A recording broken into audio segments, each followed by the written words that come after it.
Francisco Cândido Xavier, Obreiros da Vida Eterna, 4º livro da coleção A Vida no Mundo Espiritual, ditado pelo Espírito André Luiz. 3º capítulo, O Sublime Visitante, 1ª parte. Reunidos em pequeno salão iluminado, observei que a atmosfera permanecia embalsamada de suave perfume. Recomendou-nos Cornélio a oração fervorosa e o pensamento puro. Tomando-nos à dianteira, o instrutor estacou à frente de reduzida câmara estruturada em substância análoga ao vidro puro e transparente. Olhei-a com atenção. Tratava-se de um gabinete cristalino, em cujo interior poderiam abrigar-se à vontade 2 a 3 pessoas. Destacando-se pela túnica muito alva, o diretor da casa estendeu a destra em nossa direção e exclamou com grave entono: "Os emissários da providência não devem semear a luz sem proveito. Constituir-nos-ia falta grave receber em vão a graça divina. Colocando-se ao nosso encontro, os mensageiros do Pai exercitam o sacrifício e a abnegação. Sofrem os choques vibratórios de nossos planos mais baixos. Retomam a forma que abandonaram desde muito. Fazem-se humildes como nós. E para que nos façamos tão elevados quanto eles, dignam-se ignorar-nos as fraquezas, a fim de que nos tornemos partícipes de suas gloriosas experiências." Interrompeu o curso das palavras, fitou-nos em silêncio e prosseguiu noutro tom. "Compreendemos que lá fora, ante os laços morais que ainda nos prendem às esferas da carne, é quase inevitável a recepção das reminiscências do pretérito à distância. A lembrança tange as cordas da sensibilidade e sintonizamos com o passado inferior. Aqui, porém, no santuário da bênção, é imprescindível observar uma atitude firme de serenidade e respeito. O ambiente oferece bases à emissão de energias puras, e em razão disso, responsabilizaremos os companheiros presentes por qualquer minúcia desarmônica no trabalho a realizar. Formulemos, pois, os mais altos pensamentos ao nosso alcance, relativamente à veneração que devemos ao Pai Altíssimo." Para outra classe de observadores, o instrutor Cornélio poderia parecer excessivamente metódico e rigorista. Entretanto, não para nós, que lhe sentíamos a sinceridade profunda e o entranhado amor às coisas santas. Após longo intervalo destinado à nossa preparação mental, tornou ele sem afetação. Projetemos nossas forças mentais sobre a tela cristalina. O quadro a formar-se constará de paisagem simbólica, em que águas mansas, personificando a paz, alimentam vigorosa árvore a representar a vida. Assumirei a responsabilidade da criação do tronco, enquanto o chefe das missões entrelaçarão energias criadoras, fixando o lago tranquilo. E dirigindo-se especialmente a nós outros, os colaboradores mais humildes, acrescentou: "Formarão vocês a veste da árvore e a vegetação que contornará as águas serenas, bem como as características do trecho de firmamento que deverá cobrir a pintura mental." Após ligeira pausa, concluía: "Este o quadro que oferecemos ao visitante excepcional que nos falará em breves minutos. Atendamos aos sinais." 2 auxiliares postaram-se ao lado da pequena câmara em posição de serviço, e ao soar de um harmonioso aviso, pusemo-nos todos em concentração profunda, emitindo o potencial de nossas forças mais íntimas. Senti a pressão do próprio esforço, que minha mente se deslocava na direção do gabinete de cristal, onde acreditei penetrar colocando tufos de grama junto ao desenho do lago que deveria surgir. Utilizando as vigorosas energias da imaginação, recordei a espécie de planta que desejava naquela criação temporária, trazendo-a do passado terrestre para aquela hora sublime.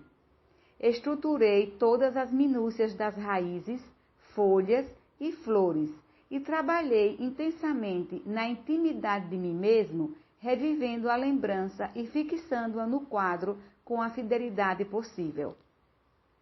Fornecido o sinal de interrupção, retomei a postura natural de quem observa, a fim de examinar os resultados da experiência e contemplei. Oh, maravilha! Jazia o gabinete fundamente transformado. Águas de indefinível beleza e admirável azul celeste refletiam uma nesga de firmamento, banhando as raízes de venerável árvore, cujo tronco dizia em silêncio da própria grandiosidade. Miniaturas prodigiosas de cúmulos e nimbos estacionavam no céu, parecendo pairar muito longe de nós. As bordas do lago, contudo, figuravam-se quase nuas, e os galhos do tronco apresentavam-se vestidos escassamente. O instrutor, célere, retomou a palavra e dirigiu-se a nós com firmeza. Meus amigos, a vossa obrigação não foi integralmente cumprida. Atentai para os detalhes incompletos e exteriorizai vosso poder dentro da eficiência necessária. Tendes ainda 15 minutos para terminar a obra. Entendemos, sem maiores explicações, o que desejava ele dizer, e concentramo-nos de novo para consolidar as minudências de que deveria revestir-se a paisagem. Procurei imprimir mais energia à minha criação mental, e com mais presteza busquei colocar as flores pequeninas nas ramagens humildes, recordando minhas funções de jardineiro no amado lar que havia deixado na terra. Orei, pedi a Jesus me ensinasse a cumprir o dever dos que desejavam a bênção do seu divino amor naquele santuário, e quando a notificação soou novamente, confesso que chorei. O desenho vivo da gramínea que minha esposa e os filhinhos tanto haviam estimado em minha companhia no mundo, adornava as margens com um verde maravilhoso e as mimosas flores azuis, semelhando-se a miósotes silvestres, surgiam abundantes. A árvore cobrira-se de folhagem farta e vegetação de singular formosura, completava o quadro que me pareceu digno de primoroso artista da terra. Cornélio sorriu, evidenciando grande satisfação, e determinou que os dois auxiliares conservassem a destra unida ao gabinete. Desde esse momento, como se uma operação magnética desconhecida fosse posta em ação, nossa pintura coletiva começou a dar sinais de vitalidade temporária. Algo de leve e imponderável, semelhante a caricioso sopro da natureza, agitou brandamente a árvore respeitável, balouçando-se os arbustos e a minúscula erva a se refletirem nas águas muito azuis, docemente excrepadas de instante a instante. Minha gramínea estava agora tão viva e tão bela que o pensamento de angustiosa saudade do meu antigo lar ameaçou, de súbito, meu coração ainda frágil. Não eram aquelas as flores miúdas que a esposa colocava diariamente no quarto isolado de estudo?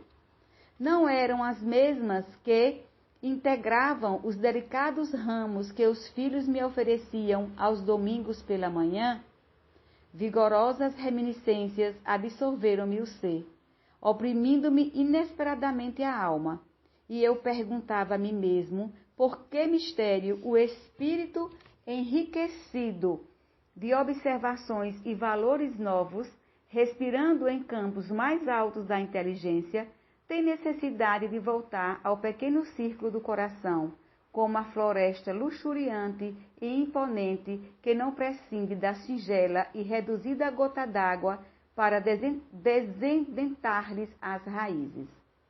senti o anseio mal disfarçado de arrebatá-los compulsoriamente da crosta, transportando-os para junto de mim, desejoso de reuni-los ao meu lado em novo ninho, sem separação e sem morte, e fazer-lhes experimentar os júbilos da vida eterna.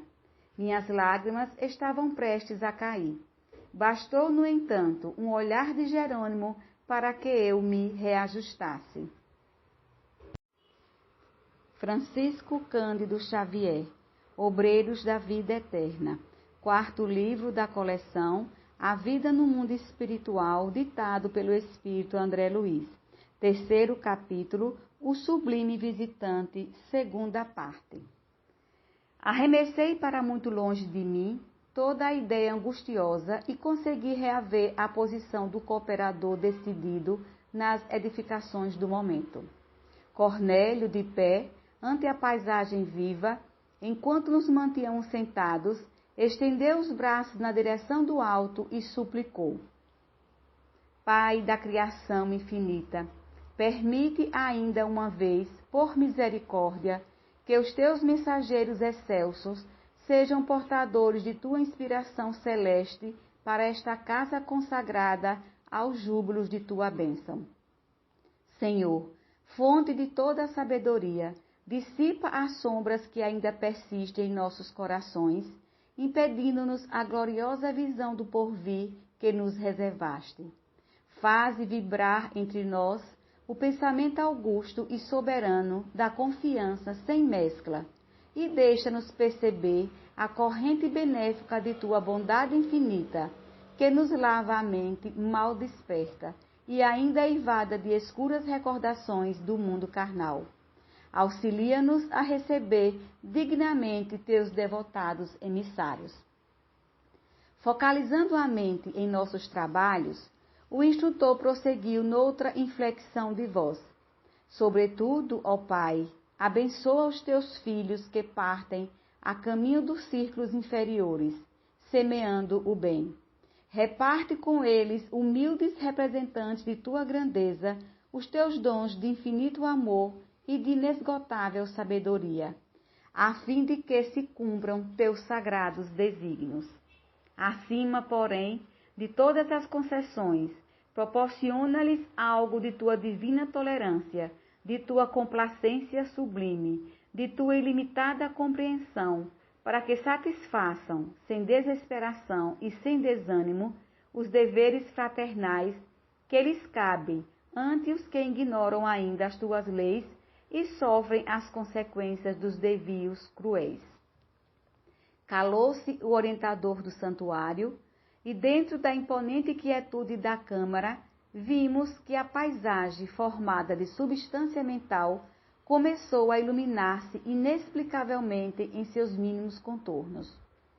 Guardava a ideia de que reduzido sol surgiria à nossa vista, sobre a nesga de céu no quadro singular. Raios fulgurantes penetravam o fundo esmeraldino e vinham refletir-se nas águas. Cornélio, de mãos erguidas para o alto, mas sem qualquer expressão ritualística, em vista da simplicidade espontânea de seus gestos, exclamou: Bem-vindo seja o portador de nosso Pai amantíssimo. Nesse instante, sob nossos olhos atônitos, alguém apareceu no gabinete, entre a vegetação e o céu. Semelhava-se a um sacerdote de culto desconhecido, trajando túnica lirial. Fisionomia simpática de ancião, apresentava-se nimbado de luz indescritível, e seu olhar nos mantinha extasiados e presos, num misto de veneração e encantamento, sem que nos fosse possível qualquer fuga mental de sua presença sublime. Via-se-lhe apenas o busto cheio, parecendo-me que os seus membros inferiores se ocultavam naturalmente na folhagem abundante. Seus braços e mãos, todavia, revelavam-se com todas as minudências anatômicas, porque com a destra nos abençoava num gesto amplo, mantendo na outra mão pequeno rolo de pergaminhos brilhantes, deixando-nos perceber dourado cordão atado à cinta. Visivelmente sensibilizado, o diretor da casa saudou nominalmente. Venerável Asclépios, sê conosco. O emissário, em voz clara e sedutora, desejou-se-nos a paz do Cristo, e em seguida dirigiu-nos a palavra em tom inexprimível na linguagem humana. Abstemo-me aqui qualquer tradução incompleta e imperfeita, atendendo a imperativos de consciência. Ouvimo-lo sob infinita emoção, sem que qualquer de nós contivesse as lágrimas. O verbo do admirável mensageiro que chegava de esferas superiores, trazendo-nos a bênção divina, caía-nos n'alma de modo intradutível e acordava-nos o Espírito Eterno para a infinita glória de Deus e da vida imortal. Não conseguiria descrever o que se passava em mim próprio. Jamais escutar alguém com aquele misterioso e fascinante poder magnético de fixação dos ensinamentos que se fizera emissário. Ao abençoar-nos ao término da maravilhosa alocução, irradiavam-se de sua destra, muito alva, pequeninos focos de luz, em forma de minúsculas estrelas, que se projetavam sobre nós, invadindo-nos o tórax e a fronte, e fazendo-nos experimentar o júbilo inenarrável de quem sofre, feliz, vigorosos e renovadores alentos da vida. Quiséramos prolongar indefinidamente aqueles minutos divinos, mas tudo fazia acreditar que o mensageiro estava prestes a despedir-se. Interpretando, contudo, o pensamento da maioria, Cornélio dirigiu-lhe a palavra e indagou, humilde, se os irmãos presentes poderiam endereçar-lhe algumas solicitações. O arauto celeste aqueceu, sorrindo, num gesto silencioso, colocando-nos à vontade, dando-me a impressão de que aguardava semelhante pedido. A irmã Semprônia, que chefiava pela primeira vez a turma de socorro ao serviço de amparo aos órfãos, foi a primeira a consultá-lo. Venerável amigo, disse com transparente sinceridade, temos alguns cooperadores na crosta que esperam de nós uma palavra de ordem e reconforto para prosseguirem nos serviços a que se devotaram de coração fiel. Desde muito tempo, experimentam perseguições declaradas e toleram o sarcasmo contínuo de adversários gratuitos, que lhes ferem o espírito sensível, atacando-lhes os melhores esforços através de maldades sem conto. Inegavelmente, não cedem ante os fantasmas da sombra e mobilizam as energias no trabalho de resistência cristã. Exercendo funções de colaboradora nesta expedição de socorro, que agora chefio pela primeira vez, conheço de perto a dedicação que nossas amigas testemunham na obra sublime do bem, mas não ignoro que padecem, heróicas e leais, há quase 30 anos sucessivos, ante o assédio de inimigos implacáveis e cruéis. Após curto silêncio, que ninguém se atreveu a interromper, a consulente concluiu perguntando: que devemos dizer a elas, respeitável amigo?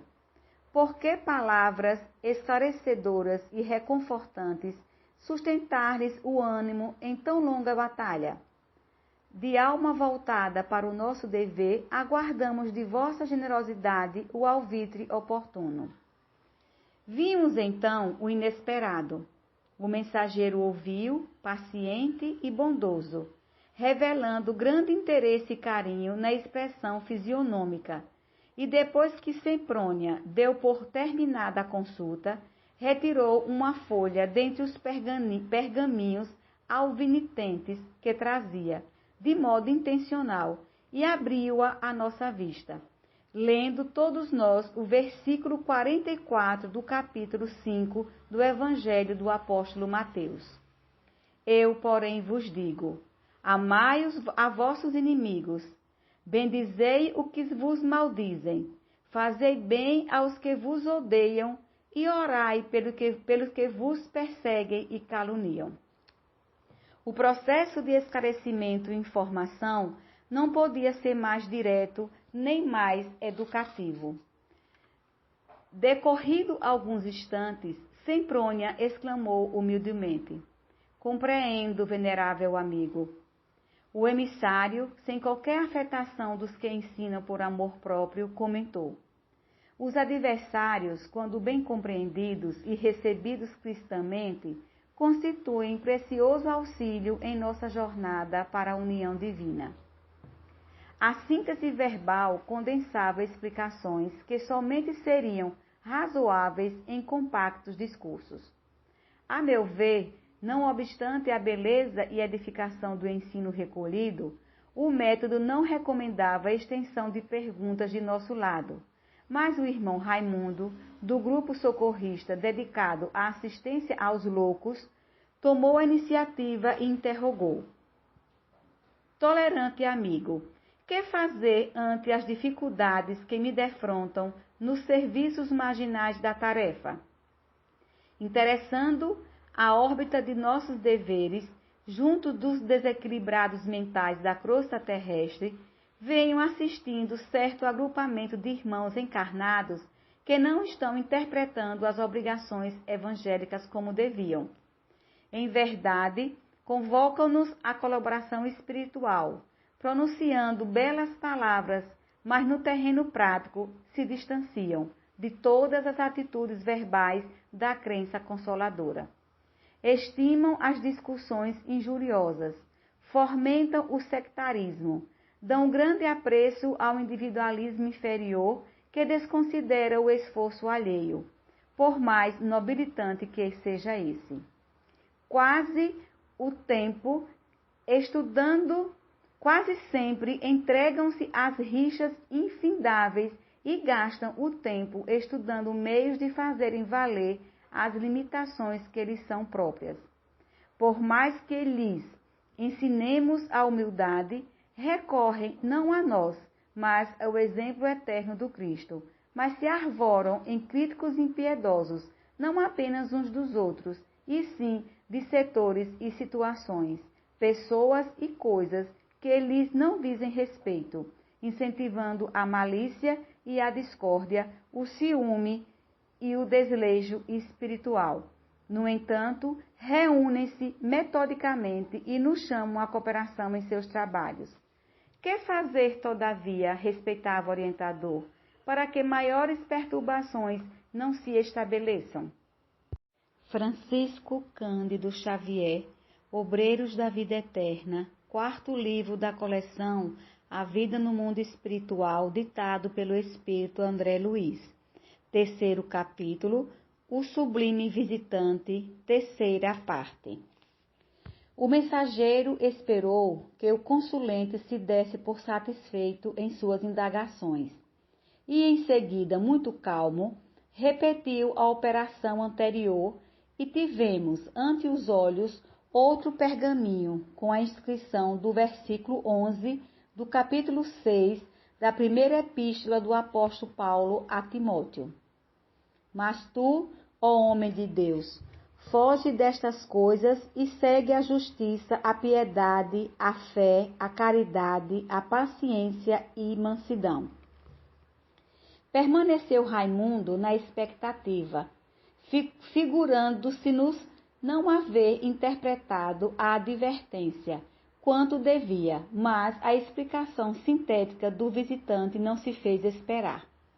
O discípulo que segue as virtudes do mestre, aplicando-as a si próprio, foge às inutilidades do plano exterior, acolhendo-se ao santuário de si mesmo, e auxilia os nossos irmãos imprevidentes e perturbados, rixosos e ingratos, sem contaminar-se.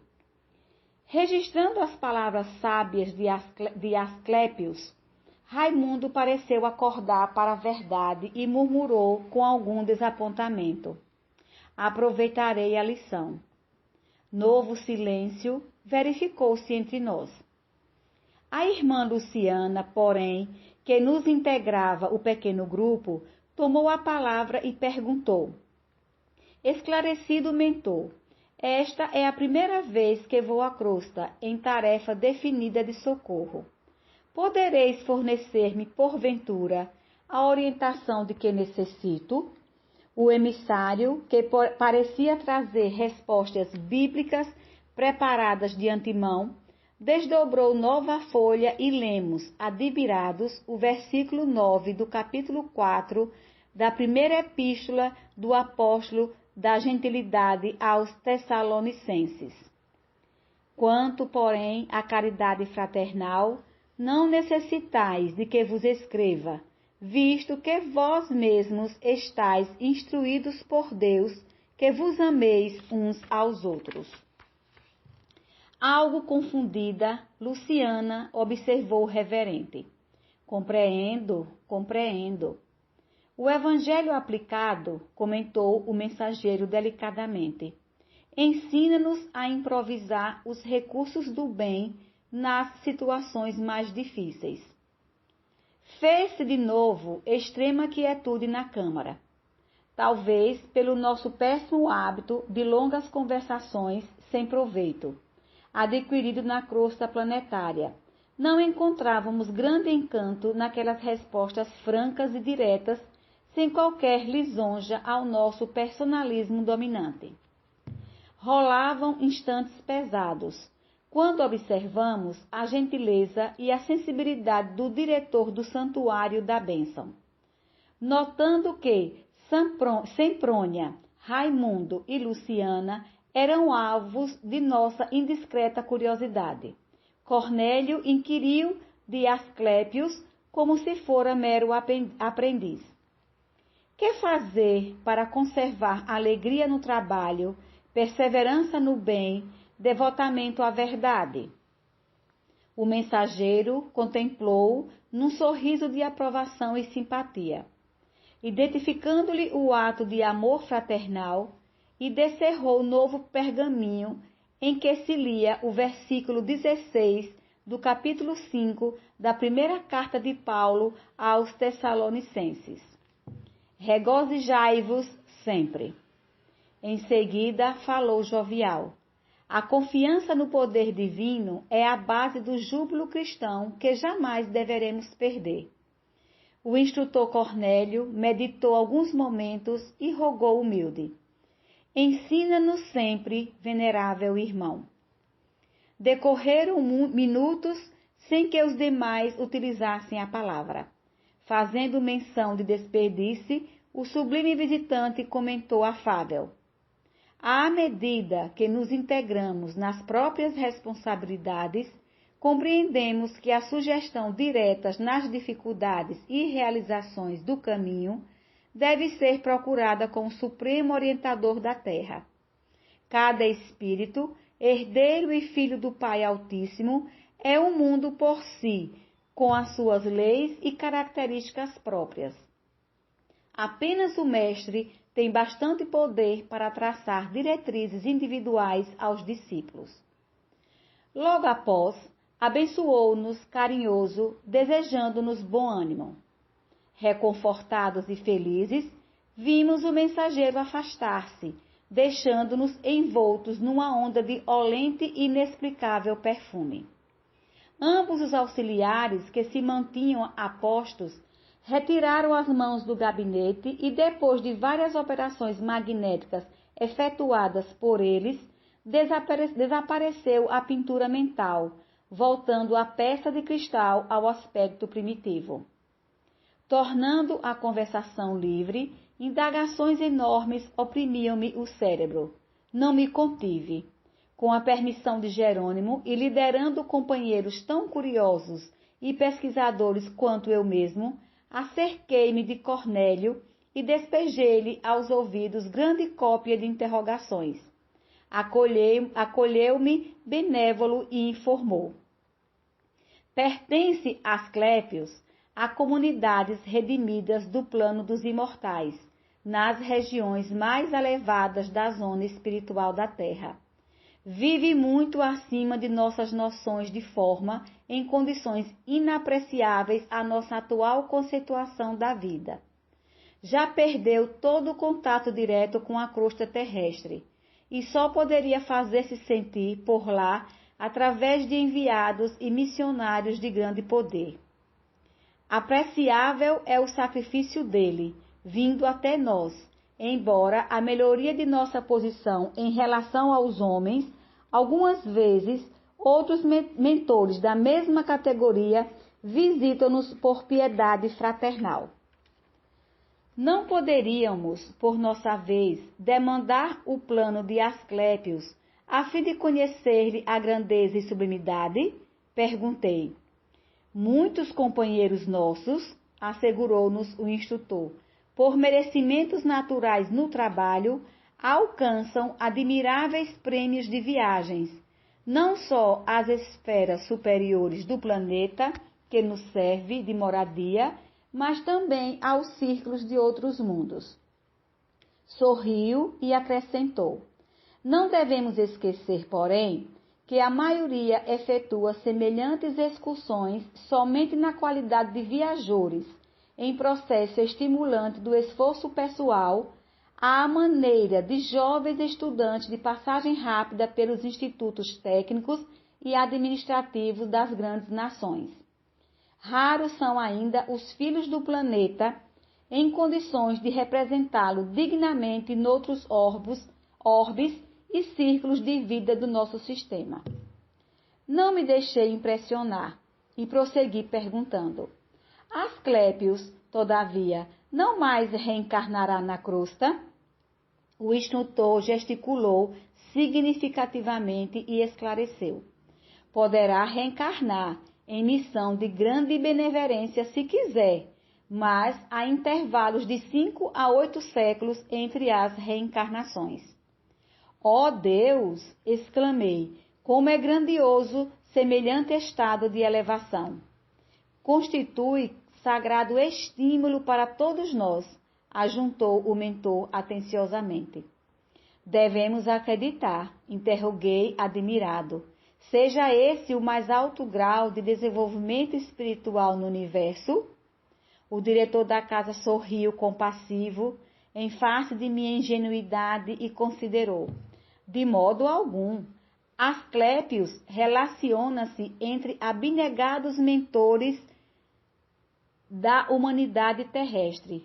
Partilha da soberana elevação da coletividade a que pertence, mas efetivamente é ainda entidade do nosso planeta, funcionando, embora em círculos mais altos de vida. Compete-nos peregrinar muito tempo no campo evolutivo para lhe atingirmos as pegadas. No entanto, acreditamos que o nosso visitante sublime suspira por integrar-se no quadro de representantes do nosso orbe, junto às gloriosas comunidades que habitam, por exemplo, Júpiter e Saturno. Os componentes dessas, por sua vez, esperam ansiosos o instante de serem convocados às divinas assembleias que regem o nosso sistema solar. Entre essas últimas estão os que aguardam, cuidadosos e vigilantes, o minuto em que serão chamados a colaborar com os que sustentam a constelação de Hércules, a cuja família pertencemos.